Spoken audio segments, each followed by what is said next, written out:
നമസ്കാരം. നാട്ടുരാജ്യ ന്യൂസ് രാഷ്ട്രീയ വാർത്തകൾ.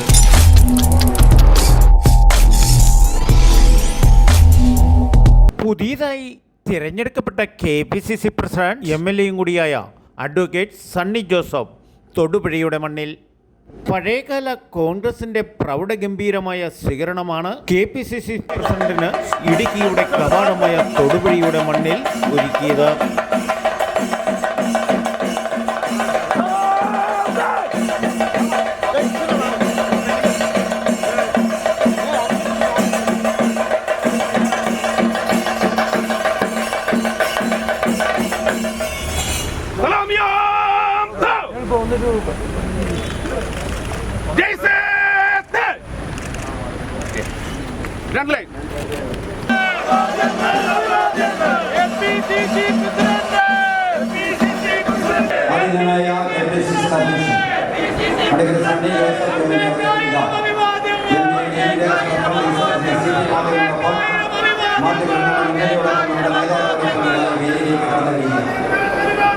ഭാരതത്തിൽ നാമവിശേഷമായിക്കൊണ്ടിരിക്കുന്ന കോൺഗ്രസ് കേരളത്തിൽ അവരുടെ സർവശക്തിയും രാഷ്ട്രീയ നീക്കങ്ങളിൽ ചില മാറ്റങ്ങൾ വരുത്തിക്കൊണ്ട് കോൺഗ്രസിന് ഏറ്റവും വളക്കൂറുണ്ടായിരുന്ന ഇടുക്കിയുടെ മണ്ണിൽ നിന്നും ആദ്യമായിട്ട് തന്നെ ഒരു KPCC MLA കൂടിയായ അഡ്വക്കേറ്റ് സണ്ണി തോമസിനെ KPCCയുടെ പ്രതിസ്ഥാനത്ത് നിലനിർത്തിക്കൊണ്ട് കേരളത്തിൽ നിന്ന് തേരുതൊളിക്കാൻ തുടങ്ങിയിരിക്കുകയാണ്. കേരളത്തിൽ നിന്ന് തന്നെ അവരുടെ ആധിപത്യം ശക്തി പ്രാപിച്ചുകൊണ്ട് മുതിർന്ന നേതാക്കളുടെ അനുഗ്രഹ ആശംസകൾ ഏറ്റുവാങ്ങിക്കൊണ്ട് തന്നെ KPCC പ്രസിഡന്റായി ചുമതലയേറ്റ അഡ്വക്കേറ്റ് സണ്ണി ജോസഫ് പഴയകാല കോൺഗ്രസിന്റെ പ്രൗഢഗംഭീരമായ നീക്കങ്ങളിൽ കൂടെ വിലയിരുത്തിക്കൊണ്ട് തന്നെ അതേ പാതയിൽ അതിഗംഭീരമായി തന്നെ തിരിച്ചു വരാനുള്ള പദ്ധതികൾ ആവിഷ്കരിച്ചുകൊണ്ട് തന്നെയാണ് തൊടുപുഴയിൽ നിന്ന് തുടക്കം.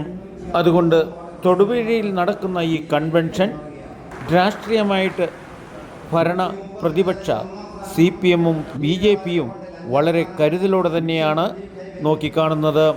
ഒരു രാഷ്ട്രീയത്തിൻ്റെ യുദ്ധരീതിയിൽ ഇതിനെ വീക്ഷിക്കുകയാണെങ്കിൽ നരേന്ദ്രമോദി പാകിസ്ഥാനിലേക്ക് വിട്ട മിസൈലുകൾ എല്ലാം ലക്ഷ്യസ്ഥാനം കണ്ട് വിജയക്കൊടി പാറിച്ചപ്പോൾ കേരളത്തിലേക്ക് അയച്ചിരിക്കുന്ന രാഷ്ട്രീയ മിസൈലിനെ LDF UDF പ്രതിരോധ കവചം തീർത്തിരിക്കുന്നത് രാജീവ് ചന്ദ്രശേഖർ നയിക്കുന്ന BJP-യുടെ രാഷ്ട്രീയ നീക്കങ്ങൾക്ക് വലിയൊരു അഗ്നിപരീക്ഷയാണ്.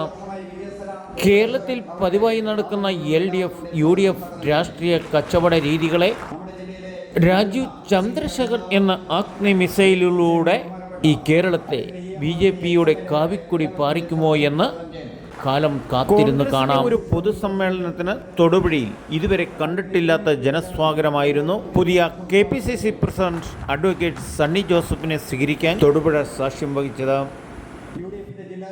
Idukki DCC president CP Mathew, MLA Mathew Kuzhalnadan, മുൻ Idukki DCC president Roy K Paulose, MP Dean Kuriakose, S Ashokan, EM Agasthi, തൊടുപുഴയുടെ MLA PJ ജോസഫ്, മുതിർന്ന കോൺഗ്രസ് നേതാക്കൾ ഉൾപ്പെടെ ബഹുമാന്യനായ KPCC പ്രസിഡന്റ് ശ്രീ സണ്ണി ജോസഫിൻ്റെ സ്വീകരണ വേദിയിൽ പ്രസംഗിച്ചു. ചെയർപേഴ്സൺ ശ്രീമതി വീണ ടോമി, ഞങ്ങളോടൊപ്പം ദിവസങ്ങളായി ഇതിന് പ്രവർത്തിച്ചു വരുന്ന ഏറ്റവും ഒടുവിലായി നമ്മൾ അധികാരം പിടിച്ചെടുത്ത Thodupuzha municipality chairman Shri K Deepak ഉൾപ്പെടെ കഴിഞ്ഞ കുറേ ദിവസങ്ങളായി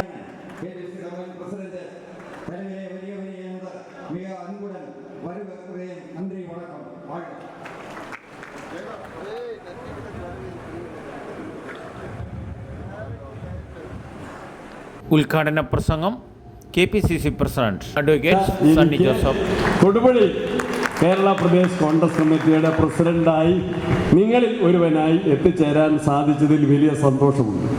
ഞാൻ ഡിഗ്രിയൊക്കെ കഴിഞ്ഞ് മലബാറിലേക്ക് വീട്ടിലേക്ക് പോകുന്ന സമയത്ത് ഞാൻ എല്ലാവരോടും താൽക്കാലികമായിട്ട് യാത്ര ചോദിക്കുന്ന സമയത്ത് അന്നത്തെ നമ്മുടെ ഓഫീസ് DC സെക്രട്ടറി ആയിരുന്ന കുഞ്ഞേട്ടൻ KJ ജോൺ ചേട്ടൻ എന്നോട് പറഞ്ഞ ഒരു കാര്യമുണ്ട്. എന്നെ വലിയ താല്പര്യമായിരുന്നു കുഞ്ഞേട്ടന്.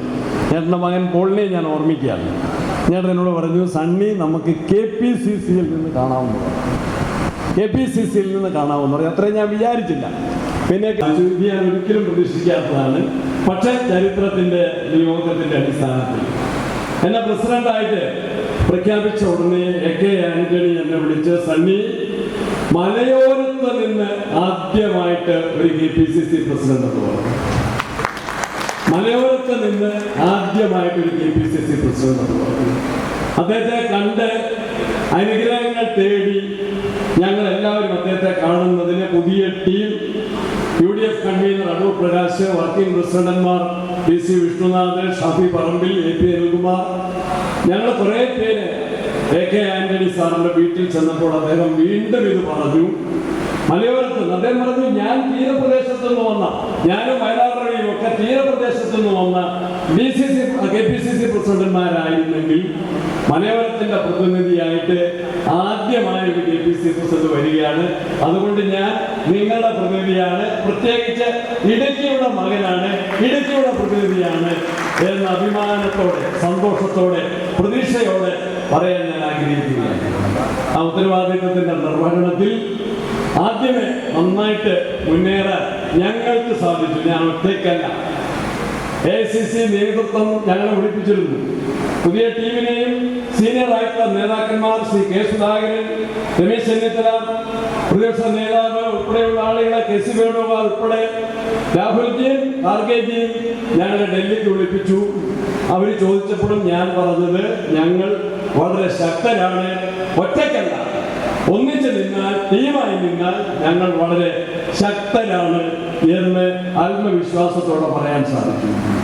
കേരളത്തിലെ കോൺഗ്രസിൽ നിന്ന് ജനങ്ങൾ ഒരുപാട് പ്രതീക്ഷിക്കുകയാണ്. രാഹുൽജി കൃത്യമായി പറഞ്ഞൊരു കാര്യമുണ്ട്, കേരളത്തിലെ ജനങ്ങൾക്ക് ഇന്നത്തെ പിണറായി സർക്കാരിനേക്കാൾ മെച്ചപ്പെട്ട ഒരു സർക്കാരിന്റെ ഭരണത്തിന്റെ ലഭ്യതയ്ക്ക് കേരളത്തിലെ ജനങ്ങൾക്ക് അവകാശമുണ്ട്.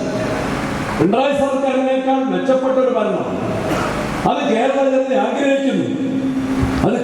അത് നേടിക്കൊടുക്കാൻ, അത് നേടിയെടുക്കാൻ കേരളത്തിലെ കോൺഗ്രസിന്റെ ഓരോ പ്രവർത്തകനും ഉത്തരവാദിത്തമുണ്ട്. ആ ഉത്തരവാദിത്തം നമുക്ക് കൂട്ടായിട്ട് ഏറ്റെടുക്കാം. അതാണ് എനിക്ക് പറയാനുള്ളത്. 2 തെരഞ്ഞെടുപ്പുകൾ നമ്മുടെ മുൻപിൽ നിൽക്കുകയാണ്. നിലമ്പൂരങ്ങ് പോകാം. 3ാമത്തെ തെരഞ്ഞെടുപ്പ് നിലമ്പൂരാണ്. ഉണ്ടോ ഇല്ലെന്ന് അറിയില്ല. ഉണ്ടെങ്കിൽ നമ്മൾ സുസജ്ജമാണ്. പക്ഷെ പഞ്ചായത്ത് ഇലക്ഷനാണ് ഏറ്റവും പ്രാധാന്യം.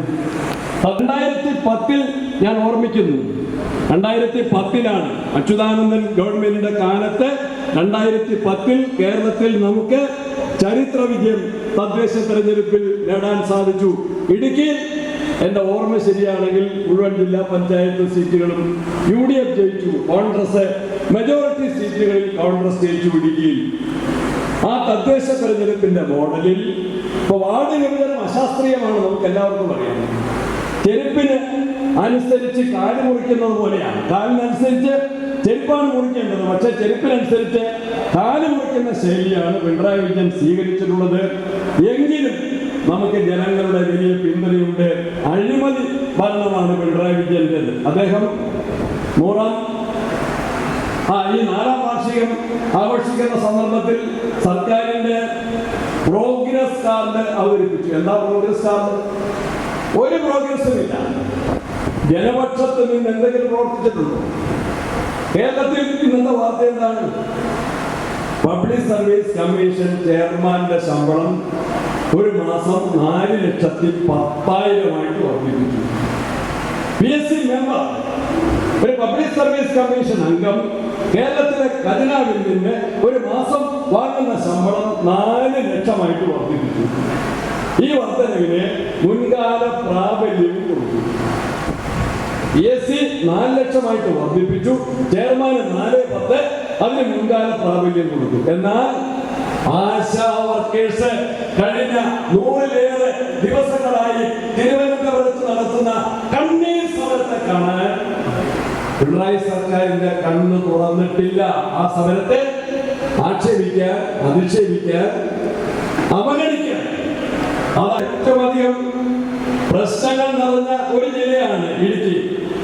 കേരളത്തിന്റെ മലയോര ജില്ല. ഹൈറേഞ്ചാണ് ഇടുക്കി, അധികവും ഹൈറേഞ്ചാണ്.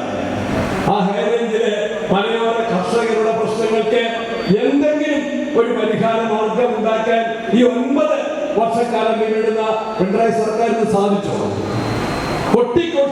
കൊട്ടിക്കോഷിച്ച് അവർ പ്രഖ്യാപിച്ച ഇടുക്കി പാക്കേജ് അത് കടലാസിൽ തന്നെ നിൽക്കുകയാണ്. ഭൂപ്രശ്നങ്ങൾ അനുദിനം വഷളായിക്കൊണ്ടിരിക്കുകയാണ്. ഒന്നംഗത്തിൽ അണ്ണപ്പുറം പഞ്ചായത്തിൽ സ്ഥാപിച്ച കുരിശ് പറിച്ചു മാറ്റുന്ന എന്തിനു വേണ്ടിയാണ്? ആ ഭൂമിയിൽ വനം വകുപ്പിന് ഇല്ലാത്ത അവകാശം സ്ഥാപിക്കുന്നതിന്റെ ഭാഗമായിട്ടാണ്. വനം വകുപ്പ് വന്യജീവി അക്രമങ്ങളുടെ കെടുതി അനുഭവിക്കുന്ന ഇടുക്കി ഉൾപ്പെടെയുള്ള കേരളത്തിലെ മലയോര പ്രദേശങ്ങളുടെ ജീവൻ പ്രശ്നങ്ങൾ, ജീവനും സ്വത്തിനും സംരക്ഷണം നൽകാൻ വനം വകുപ്പ് ശ്രദ്ധിക്കുന്നില്ല, അതിന് കഴിയുന്നില്ല. മറിച്ച് വനം വകുപ്പ് കുരിശ് കണ്ട ചെകുത്താനെ പോലെ കൃഷിക്കാർക്കെതിരെ, കർഷകർക്കെതിരെ ഇന്ന് വാളോങ്ങി നിൽക്കുകയാണ്.